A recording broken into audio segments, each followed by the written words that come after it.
हाँ जी, तो next question का गिवन पार्ट मैंने आपके स्क्रीन पर लिख दिया है। क्वेश्चन क्या कहता है मैं आपको एक बार डिटेल में समझा देता हूँ, फिर इसके सॉल्यूशन पर आएंगे। तो क्वेश्चन हमें कहता है A B C and D are partners in a profit sharing ratio of 2:2:1:1। ये इनकी प्रॉफिट शेयरिंग रेशियो है। They have distributed profit of ₹9 lakh without providing for the following. तो ये दो चीजें इन्होंने करनी थी, इन्हें ये डिस्ट्रीब्यूट करना भूल गए और उन्होंने सीधे का सीधा अपना 9 लाख का प्रॉफिट पीएसआर में बांट दिया। ठीक है, चलिए क्या क्या भूल गए वो लोग। They have omitted the following. पहला है ए की सैलरी 15,000 पर मंथ के हिसाब से उन्होंने सैलरी देनी थी ए को, बट उन्होंने नहीं दी। दूसरा बी एंड डी को 30,000 पर क्वार्टर के हिसाब से सैलरी मिलनी चाहिए थी ईच पार्टनर को, 30,000 पर क्वार्टर दोनों को, बी और डी को मिलना चाहिए था, ये भी इन्होंने नहीं दिया। ठीक है, उन्होंने क्या किया, इन्होंने ये सारा प्रॉफिट पीएसआर में बांट दिया। तो होना क्या चाहिए था, होना ये चाहिए था कि फर्म को पहले इन दोनों को ये अप्रोप्रिएशंस करनी चाहिए थी और उसके बाद जो प्रॉफिट बचता उसे पीएसआर में बांटना चाहिए था। तो गलती क्या हुई है, गलती हुई है कि ये जो अमाउंट है ये पीएसआर में नहीं बटना चाहिए था, ये बटना चाहिए था सैलरी के अकॉर्डिंगली जो इसमें गाइडलाइन दी है, इंस्ट्रक्शन दी है। तो आइए हमें जर्नल एंट्री करनी है, ठीक है, कोई इशू नहीं है। तो आइए सॉल्यूशन स्टार्ट करें, इजी क्वेश्चन है।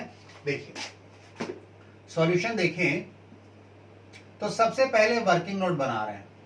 वर्किंग नोट नंबर 1, एक ही वर्किंग नोट बनाना है इसमें हमने। वर्किंग नोट है हमारा adjustment table, adjustment table for rectification. ये जो गलती हुई है इसको सही करने के लिए हमारे पास एक एडजस्टमेंट टेबल बनाएंगे हम लोग। ठीक है, एडजस्टमेंट टेबल में आइए हम नाम लिख लें हमारे पार्टनर्स के, A B C D and total. ठीक है, तो हमने कितने कॉलम बना लिए, 4 पार्टनर्स के और एक टोटल का कॉलम। और यहां हम सबसे पहले क्या लिखेंगे, देखिए should have done, should have done, यानी इन्हें क्या करना चाहिए था। तो इन्हें क्या करना चाहिए था, इन्हें इस प्रॉफिट को जो इन्होंने सारा का सारा प्रॉफिट पीएसआर में बांट दिया उसमें से कुछ अमाउंट सैलरी के तरीके से बांटना चाहिए था। यानी कि इन्हें क्या करना चाहिए था, इन्हें ए को सैलरी देनी चाहिए थी। ए को क्या देना चाहिए था, सैलरी। कितनी सैलरी होती है, ये होती 15,000 मल्टीप्लाइड बाई 12।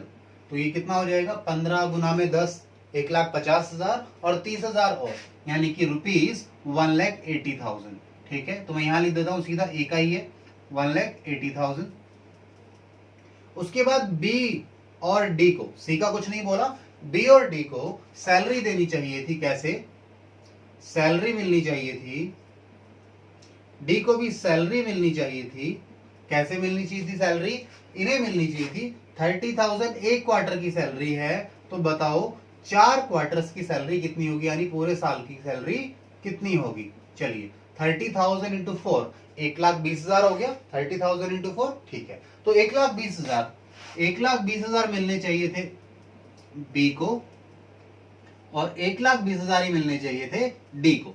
सी का कोई रोल नहीं था, सी को कुछ नहीं कहा गया, तो ये होना चाहिए था। अच्छा, इन सब का टोटल और कर लें जरा, टोटल करें हम लोग तो ये कितना हो जाएगा जी, ये 2 3 4, 4,20,000, 4,20,000 टोटल आ जाता है। ठीक है, चलिए, तो ये तो होना चाहिए था। अब इन्होंने किया क्या है, they have done, had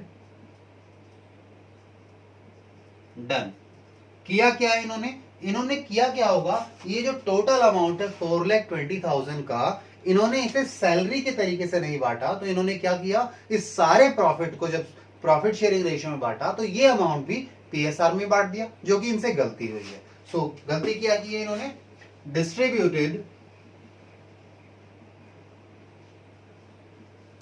₹4,20,000 in PSR, PSR में बांटा, यानी कि 2-2-1-1 की रेशियो में, यानी 4 और 6।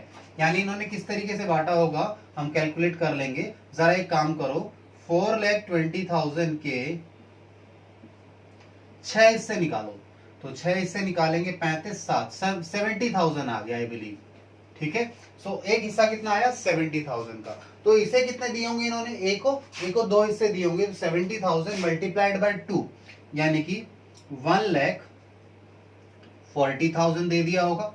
ऐसे ही बी को कितना दिया होगा, बी को भी 1,40,000 दे दिया होगा इन्होंने, 1,40,000 दिया होगा। और डी को कितना दिया होगा, सॉरी डी की बात कर रहा हूं, पहले सी की बात भी करें। सी को कितना दिया होगा, एक हिस्सा यानी 70,000 और डी को भी एक हिस्सा यानी 70,000। तो इन्होंने इस 4,20,000 को इस तरीके से बांट दिया। टोटल 4,20,000। अब सुनिए जी, आपका काम हो गया, आपको पता है ये सही है और ये इन्होंने गलत किया है। तो एडजस्टमेंट करते हैं। एडजस्टमेंट कैसे करेंगे आइए देखिए। ए को इन्होंने 1,80,000 रुपए देने थे। कितना देना था ए को, A should have receive 1,80,000 but he has received only 1,40,000। मिलना चाहिए था 180, मिला है 140। तो क्या करेंगे, इसको 40,000 रुपीज और दे देंगे तो हिसाब क्लियर। भाई मुझे 180 मिलना चाहिए था, 140 ही मिला है, तो मुझे 40,000 और दो। तो पार्टनर को जब आप 40,000 और देंगे तो पार्टनर के अकाउंट को क्या करेंगे, क्रेडिट करेंगे। ठीक है जी। इसके बाद आते हैं बी पर। बी को मिलना कितना चाहिए था, बी को मिलना चाहिए था 1,20,000 बट दे कितना दिया, 1,40,000। तो क्या करेंगे जी, यहां पर बी से हम वापस लेंगे। ठीक है, वापस लेंगे तो बी के अकाउंट को अब कैश तो लेंगे नहीं, उसके अकाउंट को कम कर देंगे यानी डेबिट कर देंगे। ठीक है, कैपिटल अकाउंट है, डेबिट हो जाएगा। आते हैं सी पर। सी को मिलना तो कुछ नहीं चाहिए था बट आपने दे कितना दिया, 70,000। तो पूरे 70,000 वापस लेंगे।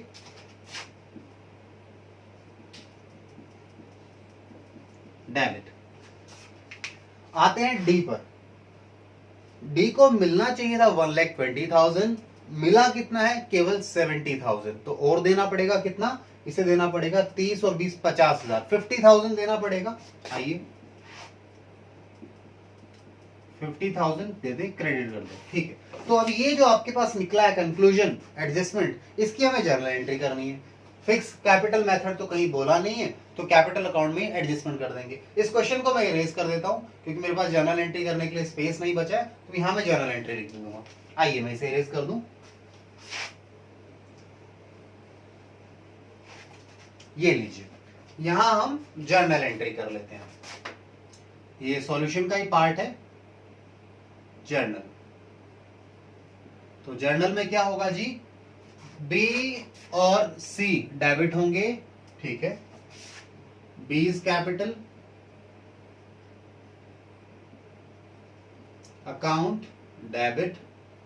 ठीक है, C is capital, account debit to. Credit कौन कौन हो रहा है, ए और डी। A is capital,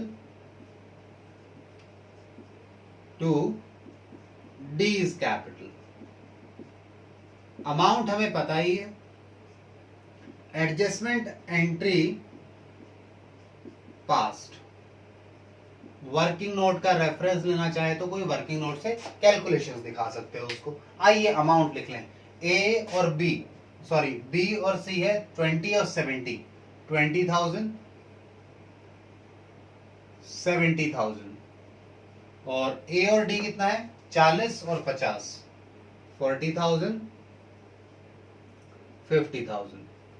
तो आई होप आपको समझ में आया होगा। क्वेश्चन सिंपल था, न्यूली ऐड हुआ है इस बार क्वेश्चन ये हमारी बुक में, इसलिए मैंने आपको करा दिया है इस क्वेश्चन को। चलिए जी, तो इसे नोट डाउन कर लीजिए आप, फिर हम लोग नेक्स्ट क्वेश्चन को आगे कंटिन्यू करेंगे आपके साथ।